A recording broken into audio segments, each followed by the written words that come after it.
This is TWiT. It sounds as if it's going to be one of them hybrid events on Monday.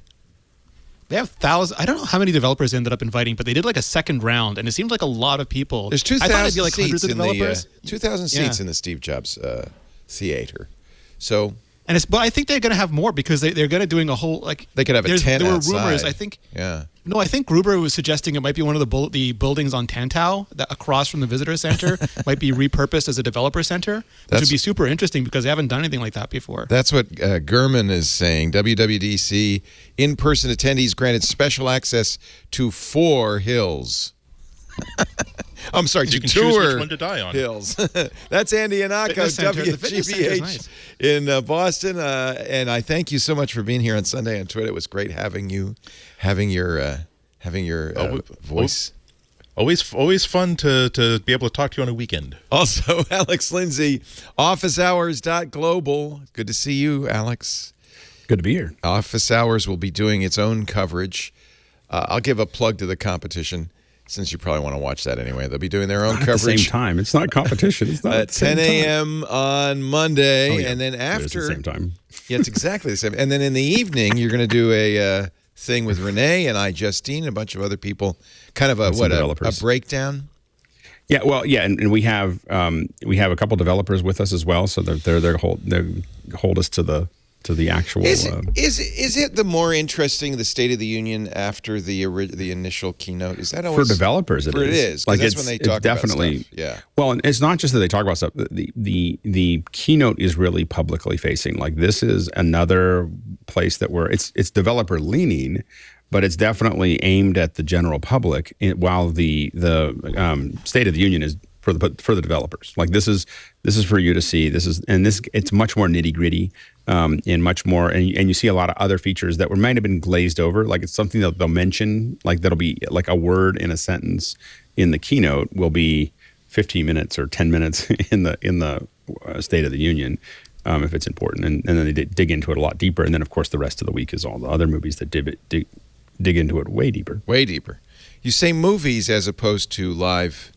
Some of this is going to be live this time, yeah. Only the keynote so. day. Only the keynote. Day. Yeah, the sessions. The sessions so are all. is really multiple events. There's like like Alex said. There's the keynote, which is consumer facing. The State of the Union, which is developer facing. There's the Apple Design Awards, which are just a lot of fun. But then there's 2 major tracks. One is the sessions, where a bunch of engineers and designers get up on stage and do deep dives into everything that's new in the frameworks. And there's labs where you can actually go and have. Well, before times you could go and have Apple designers and Apple developers, engineers, the people responsible for your frameworks, like telling Chris Licio why he keeps breaking the Accelerate framework with every one of his apps, and talk about your bugs and get advice. And those parts are all still virtual. So all the labs and all the sessions, like for the last 2 years, they've been pre-recorded. Evangelism works really hard with the engineers and designers so they can have really good presentation skills. They put like their own little personal things on the desk and they film those, and then you can go and watch those. And the labs are happening over WebEx still, so that people everywhere can take part. And as a consumer of the videos, first of the ones that were done on stage, and now the ones that are, because I watch a lot of these videos. I'm so glad that they moved to pre-recorded. It's so much better. Like it is so much better to watch it because they can't take questions anyway. It's not like it's interactive. They're not taking questions up on stage. They're simply doing something that they've rehearsed for weeks to do it. Yeah, might as well record it, right? And except that they're nervous in front of a whole lot of people, and and some things may not work perfectly. Sometimes, and it just scratches over and over again. Yeah, like it's just like all these things that don't really work. And so the fact that it's all it's all pre-recorded, way better. And like I wouldn't, you can now play it back at 2x, which is about the right speed. Like to watch this stuff. For most of it is like 1.5 to 2x. And so I think that it's a huge it's a big bump up. I don't know. I hope they don't go back. Like I hope that they just like the labs eventually could be really done well in person again. And I think I think developers being able to hang out with each other somewhere in the future. But I think that I'm hoping that the era of sessions being done live is over. So, and then some press is going to get invited, I gather. I won't say how I gather that. Well, I mean, that's interesting that a handful, I guess. Maybe because there'll be something to show afterwards, something in a demo area. I'm not getting any hopes up. I'm not going to have a single hope raised, Leo. I'm not expecting any VR headsets. I'm not expecting any MacBooks. I am hoping for a Mac Pro preview because they've done that before. But every year, like the rumors, especially like they get so repetitive and they're always like, everything is coming. And I was just looking through my YouTube feed and it's like, confirmed, this is going to be here. And I went back and it was like 2013. That's just YouTube confirmed, this is going to be. That's crap link bait from YouTube. You know that. And then, but then I get like, I don't want to be disappointed. I would rather be like surprised than disappointed. Well, actually, here's what Ming-Chi Kuo says is don't expect any VR stuff. And I think this is speculation on his part, but he makes the excellent point. You don't want to give the competition any idea of what that VR headset might look like. On the other hand, we know that the Reality OS trademark has already been established and internationally for the day after the keynote. So they're obviously that's just pro forma though. Like that's like, they established it 6 months ago and it has to be renewed in 6 months. So that's okay. So that's not that's meaningful Apple lawyer either. stuff. That's a coincidence that it's June 8th. It's not meaningful. Yeah, it gets a lot of headlines. Although I suspect that they might say something about Reality OS without giving away what the headset looks like or anything like that. I think Andy nailed it last time when he said like at some point the FCC is going to leak all this stuff for Apple and they'll announce as soon as we see like that, a month before that happens. Yeah. We have seen FCC leaks of some new Macs though, right? Or no? So, no, that was the weird Wi-Fi thing that we saw. The dongle. The dongle. Would they have to do if they have M2 MacBook Airs, which seems the most credible rumor, colorful M2 MacBook Airs? Would they have to have had those through the FCC by now? I still think it's like an Apple Store thing. That's going to be until I see like an actual product. I'm going to just assume it's for Apple technicians. Well, I'm saying, say that. Oh, you mean the dongle? But what about the MacBook Air, M2 MacBook Air? Why have we not seen anything about that? You think that's not going to happen on Monday? It's like WWDC to me is always like it's mostly about the software. It's towards sometimes there's a lot of pro-centric products, but it's mostly like if they fail to announce something in March or there was no March event, then stuff gets folded over to WW. Like in 2017, there was no March event, so we got like 18 different Macs, the iPad Pro, the HomePod. We got a ton of hardware at WW. But this year there was a March event. There also was no real indication that things were being like delayed, like other than the usual COVID-related delays. And it sounds like Apple, for whatever reason, is having a hard time getting what they wanted out of this generation of chips.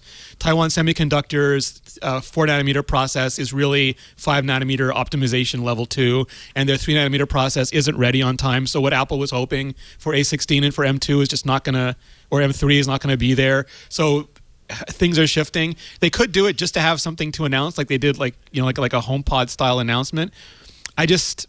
So don't. So it's really, I don't care, Leo. This I'm not going to get my hopes up. This is a caution to everybody because I think the world certainly is saying, "Oh yeah, M2 MacBook Airs in color." Don't hold. Well, Shanghai closed. I mean, they literally closed. Yeah, but and also think about what does Apple gain by announcing these in the first week in June, as opposed to waiting for when people are almost champing at the bit to go back to school. And if you wait till the end of the summer, you also get some more time to build up stock. You also get a little bit more attention because that's the start of the spending money season. I mean, I could certainly see them actually releasing something next week, but I don't know what advantage that they would be giving themselves by doing that at WWDC, which is a keynote where the thrust is for developers and the thrust is an overall State of the Union to the public about how Apple's doing. And I think that March is usually the education event. Like that's usually when because that's the cycle. By June it's too late, for any institutional purchasers to buy purchase orders. So so I think that it's typically definitely focused on, again, developers and forward. We could potentially see again some movement in USDZ, some movement in a wider range of that, and I think that iOS or whatever, or AOS, ROS, whatever they call it, ROS. I think that it could, that potentially could come out. Again, potentially that can, with simulators, or maybe they do talk about the fact that they're going to do some stuff. It's hard to know. You do want to. What's fair to developers, or what you hope to do with developers, is to give them, time to think and to work on things. And I mean, I would give like a 5% chance that they actually release a developer edition of some new piece of hardware that costs $5,000, and they'll sell as many as they can make at that price. And so I think that potentially that could happen, but I would only give it a 5 or 10% chance. Yeah, but what I said on Sunday during TWiT, it still sticks. I mean, I think that it's going to follow the same path as the Apple Watch did, as the iPhone did, as the iPad did, where there is a time at which they're going to have to make a public FCC filing, which they absolutely show everything that's going to go on anyway.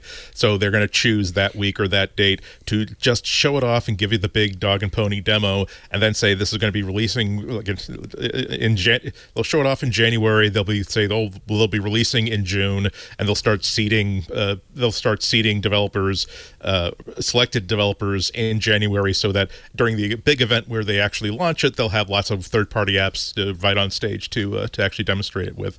Because I would be really surprised if we see any hardware this year, because it's, again, what's the advantage? That's not how Apple tends to work. I think that there's going to be a lot of tea leaf reading in all the sessions that come out, because I think that we're going to see a lot of stuff where, hey, wow, here's a new 3D object, or here's a new system for prioritizing sensory input that, yes, I suppose you could use it for the time of flight sensor on a phone, but it actually makes more sense for a device that has not just 1 or 2 cameras, but say 10 to 14 cameras.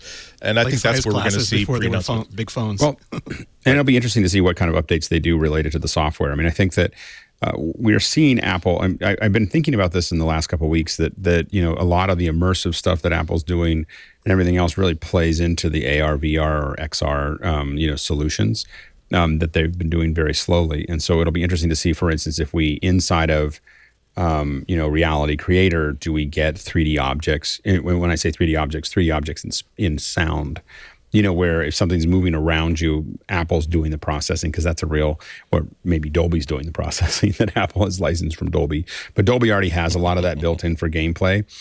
So that's already built into there's some, Unity builds and I think, anyways, other builds that are there. And so I think that Apple potentially could be doing more in that area, making it, I think that the interesting thing about WWDC, which I'm going to be really interested to track, is Apple may not be trying to build a metaverse. It may be giving everybody else the tools to have build their own metaverses on the Apple platform that allow cross, if everyone's using the same libraries, it gets into something that a lot of us talk about with metaverse. The problem is you can't move your character from one space to another. I can't go from Facebook to another space. But if Apple built the underlying architecture that everybody's sitting on, you could theoretically have a more unified experience across many people's development, which would, if I was at Facebook, I'd be very, very concerned if I saw that come up next week.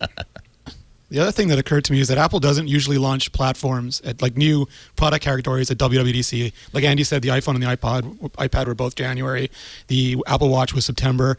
The only one that's ever been at WWDC was 2017, and that was the HomePod. And the goal there was very different. The goal there was, like the same with the Apple Watch to a degree, is that there was immense pressure that Apple wasn't in this market, and by announcing a WWDC with the idea of launching in the fall, they could osborne competitors, not themselves, and then maybe people would wait and not buy something else because they knew Apple was coming out with this in time for the holidays. And then, of course, famously, they had to go back and rebuild so many of the infrastructure points. They couldn't launch in the fall, and it ended up being a spring launch, so they way over-announced it. And I think they've gone a little bit leery of that. So, like, my guess is, like, there will be an event that actually shows off like you can buy it now, order today, order within 2 weeks, ships whatever, and that will be 6 months after they do the like Apple Watch or iPhone introductory thing, which is 3 weeks before it hits the FCC in the Eastern European. I'm also curious to see if they show us why that monitor that they're selling to us now has so much processing power and memory. It's very odd, and WWDC would be the time to show you, like, oh, by the way, you can actually turn this monitor into its own little machine. Well, so that was another really rumor, right? Like the Ross Young rumored that the big boy version, the big person version of that monitor, the mini LED version, which he says is 27 inches, but other people have said is bigger, was supposed to be WWDC, but has been delayed again because of so much in the supply chain has been delayed till a fall launch now. So maybe they tell that story. I believe that comes the speculation that monitor is just they had some parts lying around and they threw them all together and they have no plans to do anything more than just because that's the way Apple does it. Let's put some extra stuff in there for no reason. Well, they do it all the time, right? Right? No, it's always. Well, if it had I would be more optimistic if it had Wi-Fi, like the way that Samsung's does. Right. Like if they had Wi-Fi in there, it would be so interesting. Like you could have an AirPlay or a continuity, like universal control device without a Mac. Like you just come up, put your laptop down, not plug in a single thing. I could go to Alex's office. I could go to your office, Leo, stick down my books, be using it without having to let me do anything else. Like I just peer-to-peer.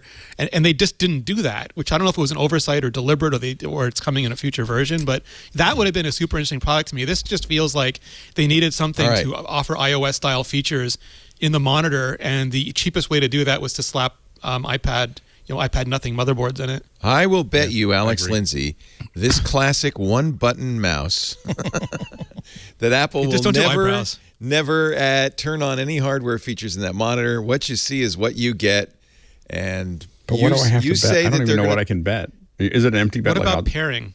They might add pairing, Leo, stereo pairing. That would be nice because a bunch of nerds have two of them.